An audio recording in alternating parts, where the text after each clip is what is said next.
do you want to start Yes, off yes, sir. real quickly? Yes, sir. Sir, again, Mr. President, Mr. Vice President, Secretary Wolf, welcome to FEMA, and welcome to the initial brief for Hurricane Laura. And sir, I'll defer to you if you have any opening comments, then we'll move to the Secretary to get kicked off. Well, I just wanted to say that all Americans are thinking of the great people of Texas, Louisiana, Arkansas, Mississippi, and all of those incredible states that are affected. It's covered a big range of territory, probably more than almost anyone that we can think of. It covered a lot, and it went very deep into the country and is going deep into the country, continues. When Hurricane Laura made landfall near Cameron, Louisiana, it was the most powerful hurricane to strike Louisiana coast in 150 years. Think of that. It was a Category 4 and very close to a Category 5. For a while it was a Category 5. But with a maximum sustained wind of 150 miles per hour, and I saw last night it was up to 185 miles per hour. I had never seen that before. While initial reports of the coastal storm surge were not as bad as predicted, we're still learning a lot about the storm, and we'll find out. We'll be reporting to you over the next couple of days. I've signed emergency declarations for Texas, Louisiana, Arkansas, and Mississippi. FEMA is on the ground. They've been assisting in the search and rescue efforts, delivering life-saving supplies, helping restore power to over 600,000. Is that a correct statement? 600,000 households and businesses that lost power in Texas and Louisiana in particular. I've spoken to all the governors, and we've worked everything out for the federal government to be very, very efficient and be very aggressive in getting everything back and going as it should. So I just want to thank Pete and all of the people at FEMA. I want to thank Chad Wolf. I want to congratulate him on his nomination. Fantastic. I hope that goes very quickly. It should go very quickly. You've done a fantastic job. And with that, maybe I'll have Chad say a few words, and then Pete, you can say something, and we'll take some questions, please. Well, Mr. President, Mr. Vice President, again, thank you for being here at the at FEMA's National Response and Coordination Center. Situation on the ground, as we've heard, is both fluid and challenging, but again, your entire administration has been preparing for this storm, and we are responding.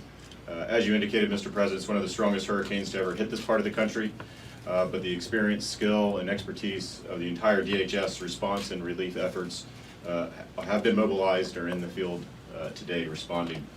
I think you've heard Administrator Gaynor. I know the Vice President has time and time again. The best response to a disaster is one that is locally executed, state managed, and federally supported. And thankfully, we have very strong partners, both with Governor Abbott and Governor Edwards in this fight to respond. Mr. President, you acted quickly to authorize emergency disaster declarations for Texas, Louisiana, and Arkansas, which has allowed the federal government to prepare and now respond to the hurricane. So thank you for that as well. A successful response involves an all-of-government approach, and so FEMA's leading that approach, and your Coast Guard pre-positioned assets, pre-positioned its people, and are responding today. They're up in the air. They're conducting search and rescue assessments and other types of assessments. We've also deployed Customs and Border Protection air assets as well, along with DOD, Army Corps of Engineers, again, a whole-of-government response. I know Administrator Gaynor will be down in the area starting tomorrow, and I will likely be down there this weekend as well. So again, Americans are resilient people, and DHS is prepared to help our fellow Americans in the path of the hurricane to recover and to respond. So thank you again for being here today and showing your support to the men and women of FEMA. Thank you. Great job. Pete? Thank you, Mr. Secretary. Sir, we're going to go to Dr. Neil Jacobs, the Assistant Secretary of Commerce for Environmental Observation and Prediction from NOAA. Neil.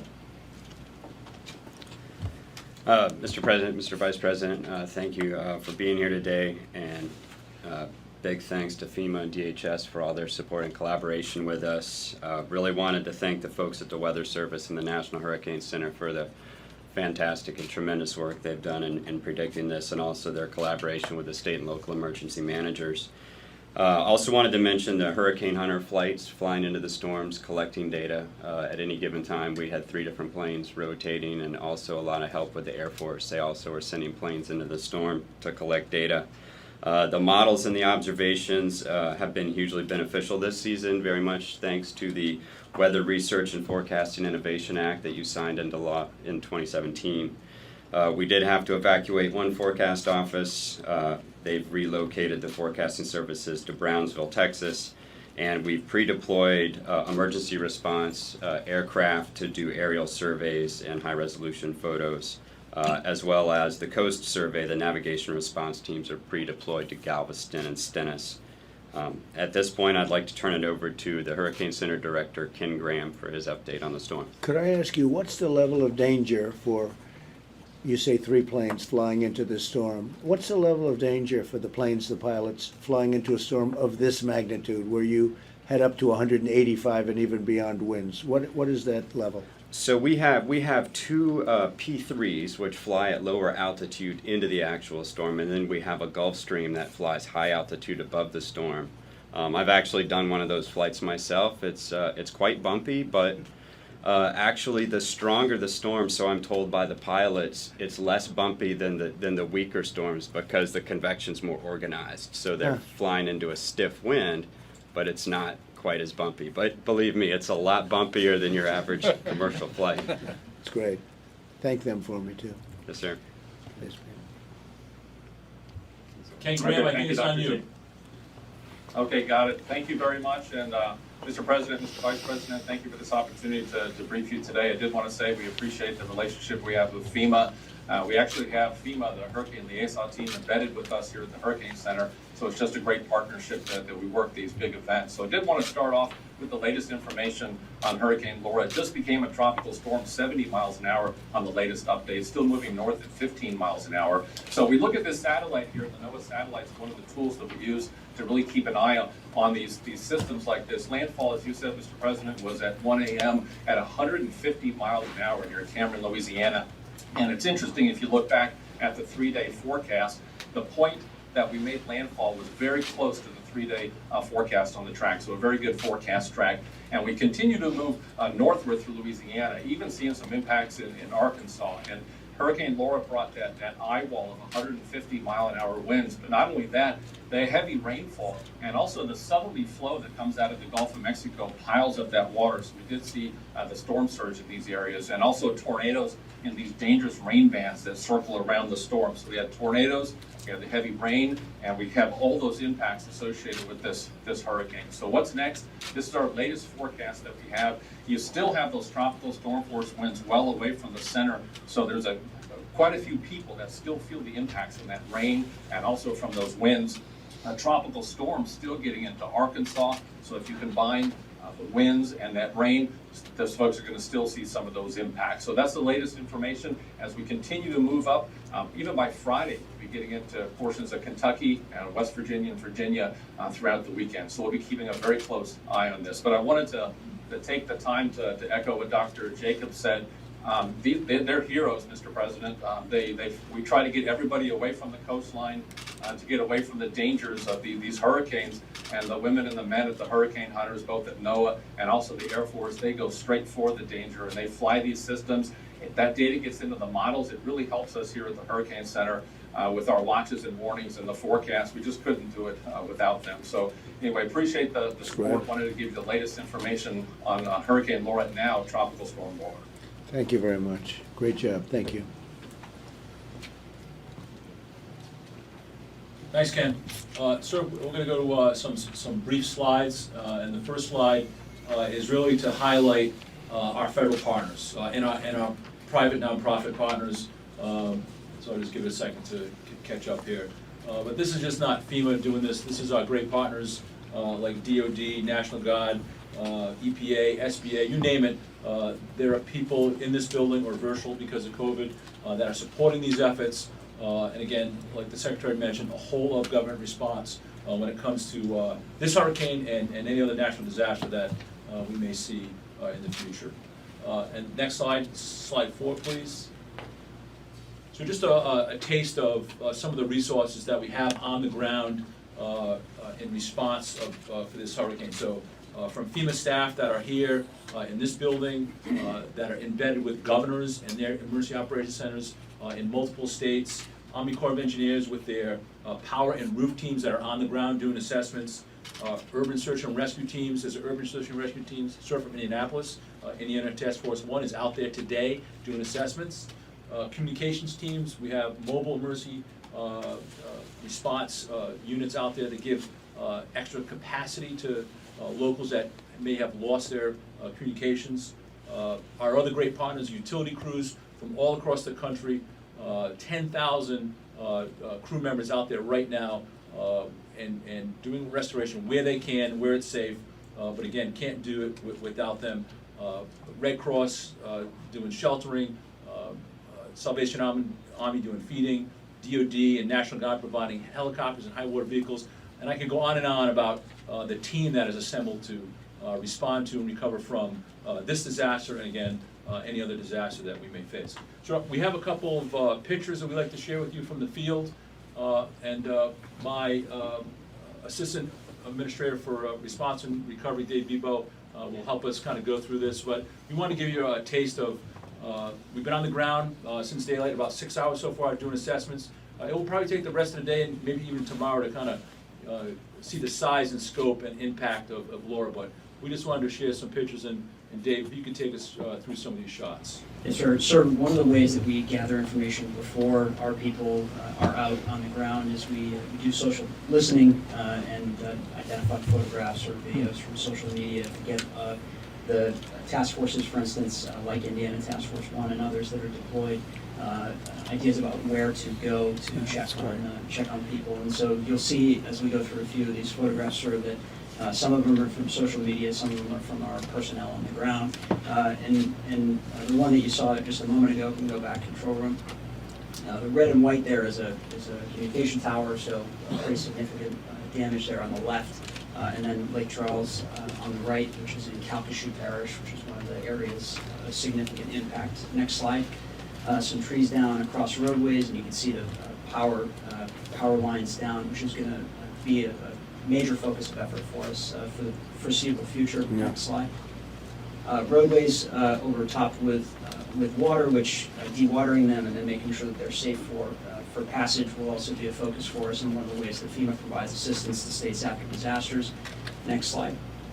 And here you actually see we had a team that was forward deployed overnight. They rode out the storm in Lake Charles, which is in Calcasieu Parish.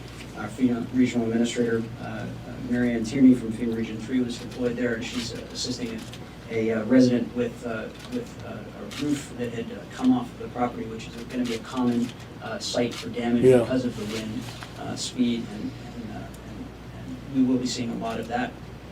The Administrator mentioned we've actually forward deployed plastic sheeting, and we'll work with the Corps of Engineers in the coming days, as well as the state to provide support to folks whose roofs have been damaged. Next slide.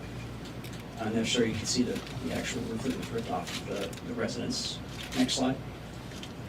There's a chlorine fire in Lake Charles that is a focus of our attentions for the state of Louisiana and the fire services are working that now. Next slide. And some additional residence damage, and in the coming days we anticipate that we'll provide support for folks who have had their homes impacted, subject to your approval. Next slide. Some significant wind damage there. You can really see the ferocity of the... That's really, it's amazing. Next slide. Lake Charles again, another communication tower as well as an office building downtown. Significant glass damage that we're seeing widespread through the wind as well. How many buildings are like that building? That one has been popping up a lot, Mr. President. We haven't seen a lot of high-rise buildings like that, but we have seen extensive... You don't want to glass use that damage. glass contractor, right? So, They next- didn't do too good a job. Next slide.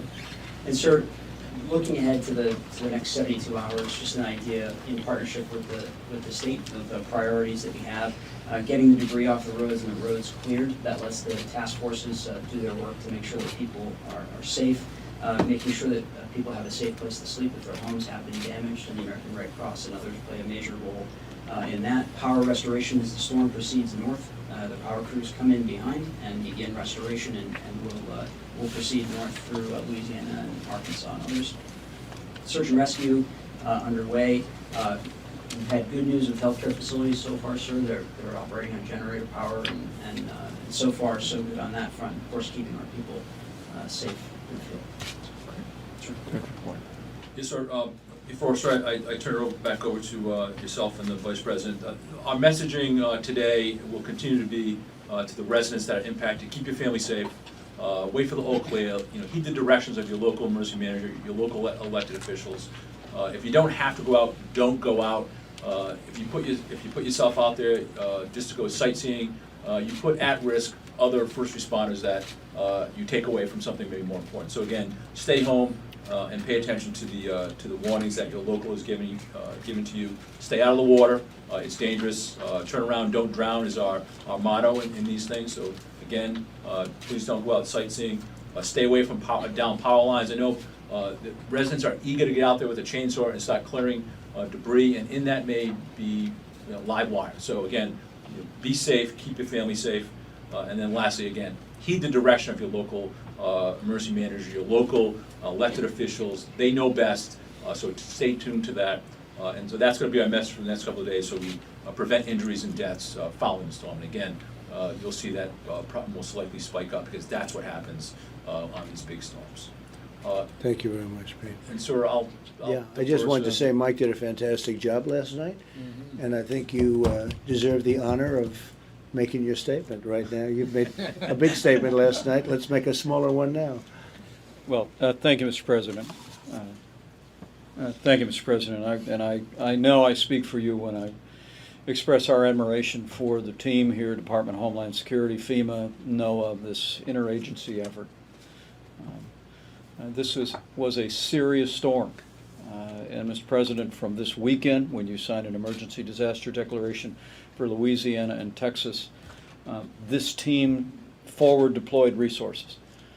We were ready for the worst, but by all accounts from the experts, it sounds like while this was obviously a major storm with devastating impact, it was not as bad as it could have been. And the fact that while we grieve the loss of a young girl in Louisiana, and her family has our sympathies, this is a real tribute to first responders and to the people of Louisiana and Texas who really put safety first. But Mr. President, I just would encourage people to keep the people of Louisiana and Texas, and now Arkansas, where you've signed an emergency declaration as the tropical storm moves north.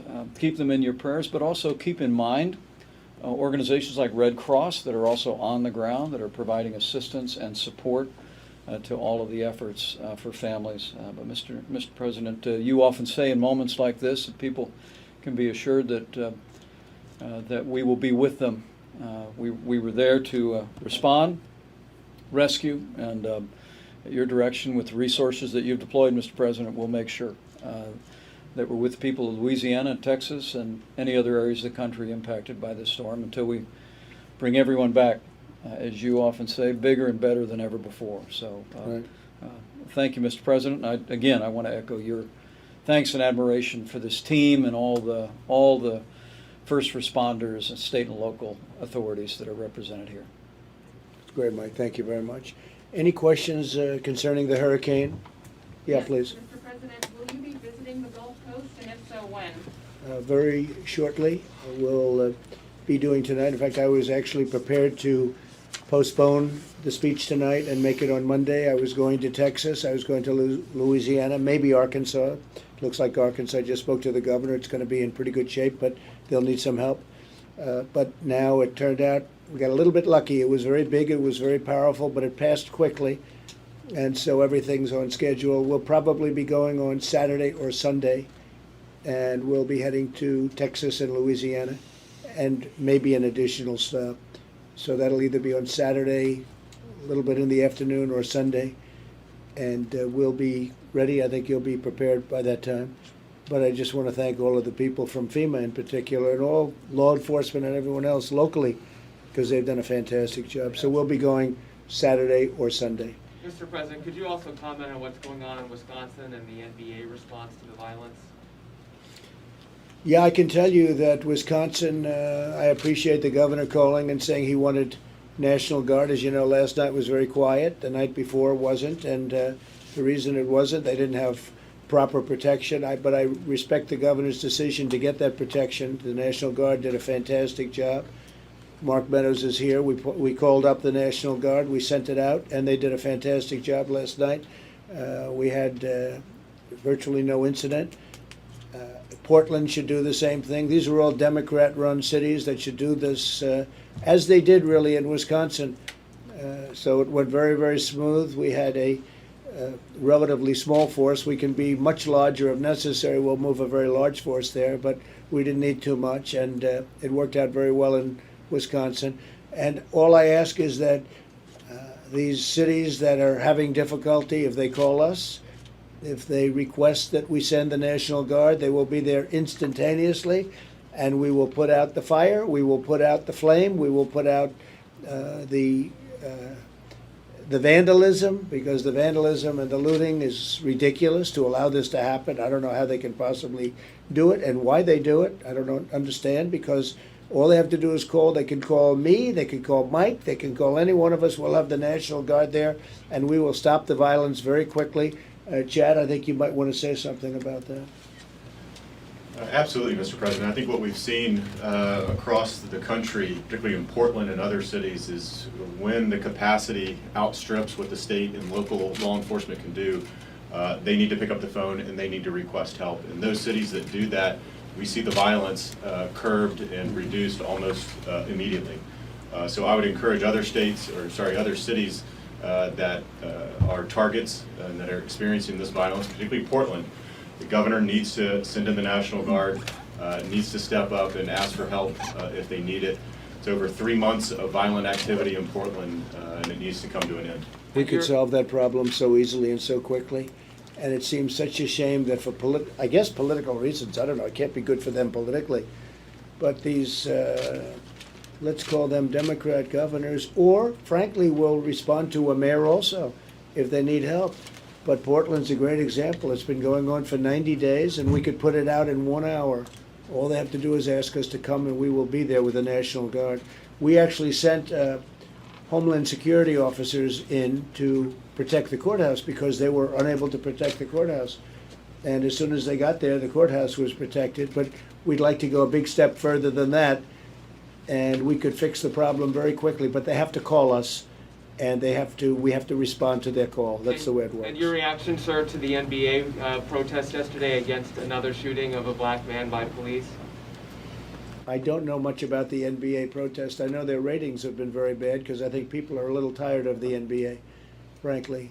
But I don't know too much about the protest. But I know their ratings have been very bad, and that's unfortunate. They've become like a political organization, and that's not a good thing. I don't think that's a good thing for sports or for the country. Mr. President, you have a large storm, you have the fallout from these police shootings.